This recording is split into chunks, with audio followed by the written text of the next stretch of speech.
The recent Supreme Court verdict commuting a rape conviction to a charge of fornication has ignited a firestorm of criticism from rights advocates and exposed a deep judicial rift, raising fundamental questions about how the legal system interprets trauma, consent, and justice for survivors of sexual violence.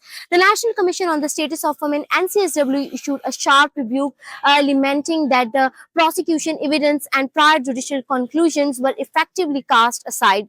They warned that inferring consent from silence, delayed reporting, or a lack of physical resistance dangerously ignores the complex realities of trauma, fear, coercion, and power asymmetries inherent in such crimes. The Commission urgently called for adjudication rooted in constitutional guarantees and survivor centered reasoning to prevent re victimization.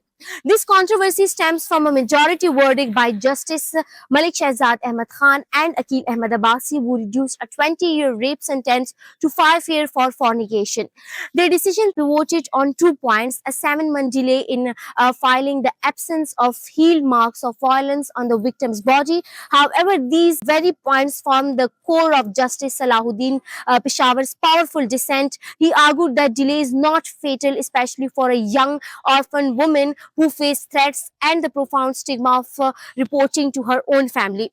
He emphasized that a victim confronted by an armed perpetrator cannot be expected to resist physically, making the absence of marks irrelevant. To penalize her for delay, he wrote, contradicts that need for kindness, encouragement, and understanding.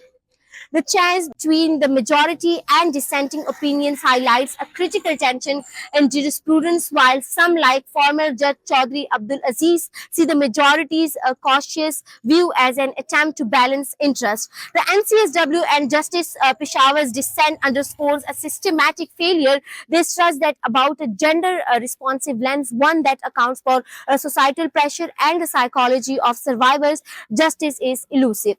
The NCSW's call for more specialized courts, trained judges, and sensitized police, particularly first responders, is a direct response to this verdict, framing it as a stark reminder that legal technicalities must not eclipse the live realities of violence and the imperative to uphold dignity and equality for all.